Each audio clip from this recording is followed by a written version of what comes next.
Hi there, I'm Carrie and I'm a breastfeeding mum of 14 months now, or nearly, and I just want to share with you my fantastic experience of the Haakaa pump and why I literally don't go anywhere without it, if I'm staying the night somewhere, or for longer than one night. So just get right into it. It's particularly great in the first 6 weeks when you and your baby are both just learning how to breastfeed, something you may have never done before if it's your first child. For me, I definitely, the Haakaa really helped, because when you use the Haakaa, you squeeze, when you put it over, and depending on the suction, you can squeeze all these parts really tight. That's like full suction, or you can do it less. But it pulls your breast into it, and I find that after using it for a wee while, your breast stays like that for at least a few seconds after using it, and then you can easily attach the baby onto it. So it's actually, for me, it really helped my baby to be able to latch on more easily and far less painfully. So that was fantastic. Also, it does the same as other pumps in that it drains you.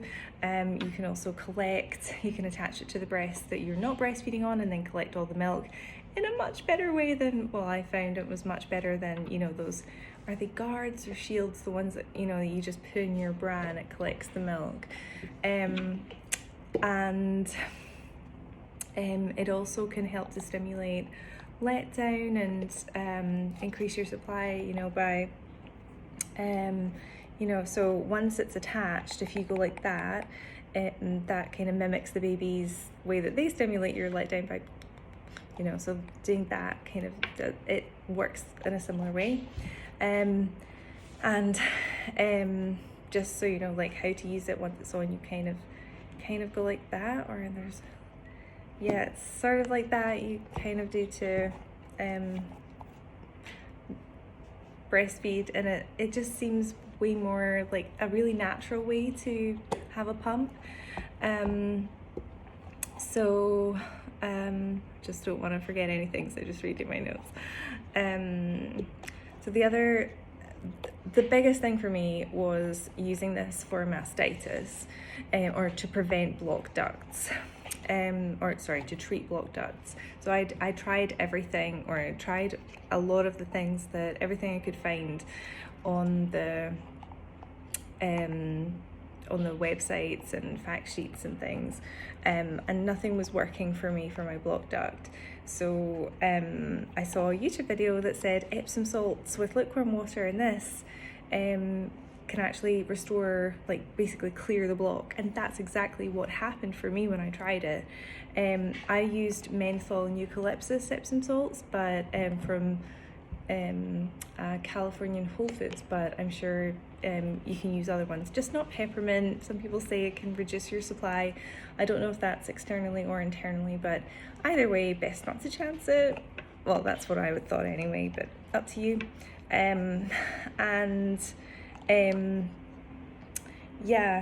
So you just attach it as normal. I wouldn't fill it totally up with the Epsom salts and the water, lukewarm water.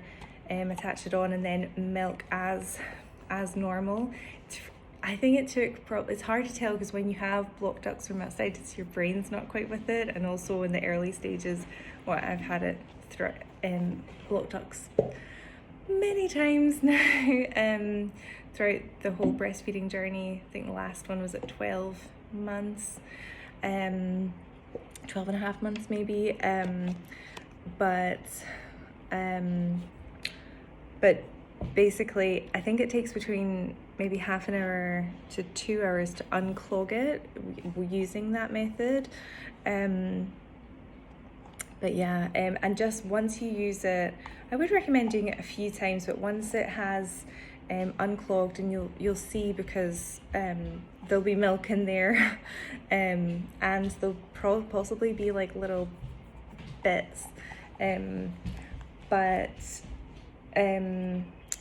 you can, I just remember to like throw away the stuff after, and you might want to like do it a few, I think I said that, do it a few times, like with more, just to really thoroughly clear out. But as soon as you do have it kind of going, you actually want to switch from using the Epsom salts to like get that baby on there quick, because the baby ultimately, once the flow is restored, is the best at, thoroughly draining that breast.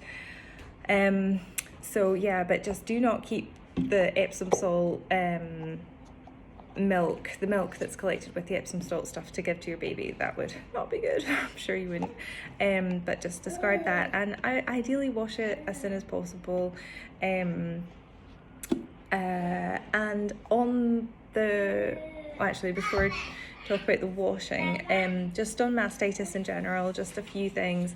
Drink lots of water, prevention of blocked ducts and mastitis. Drink lots of water, that's great for your breast supply, your milk supply anyway. Positioning, like my first blocked duct was because my baby went for the longest sleep. I think it was at 10 days old or something, or 8 days old, went for like a 6-hour stretch of sleep, and I just wasn't, expecting or used to it. So, on the same position when your breast is full, total recipe for blocked ducts. So, just making sure that you, think about your positioning, also watch your bras. Some bras put pressure on certain parts of your breast, and that can cause blocked ducts too. For me, this is random. No one says that this is a thing, but peanut butter, if I eat peanut butter or peanut butter protein bars, I can pretty much guarantee that I'm gonna get a blocked duct. Or, sometimes it's okay if it's just a little bit of peanut butter, but quite often I will get a blocked duct. So just one last thing on, that's just me though, and no one can explain why, so it's probably not a thing, but if you know why, then let me know. So on cleaning, I recommend, it says you can dishwasher it. I have dishwashered it, but I don't think, I personally think that it's best to hand wash it. I just think it keeps it in better condition. And if you are gonna sterilize it, just boil it. That's just some advice from me. I hope it's helpful. I hope it's really useful. I hope I've not forgotten anything.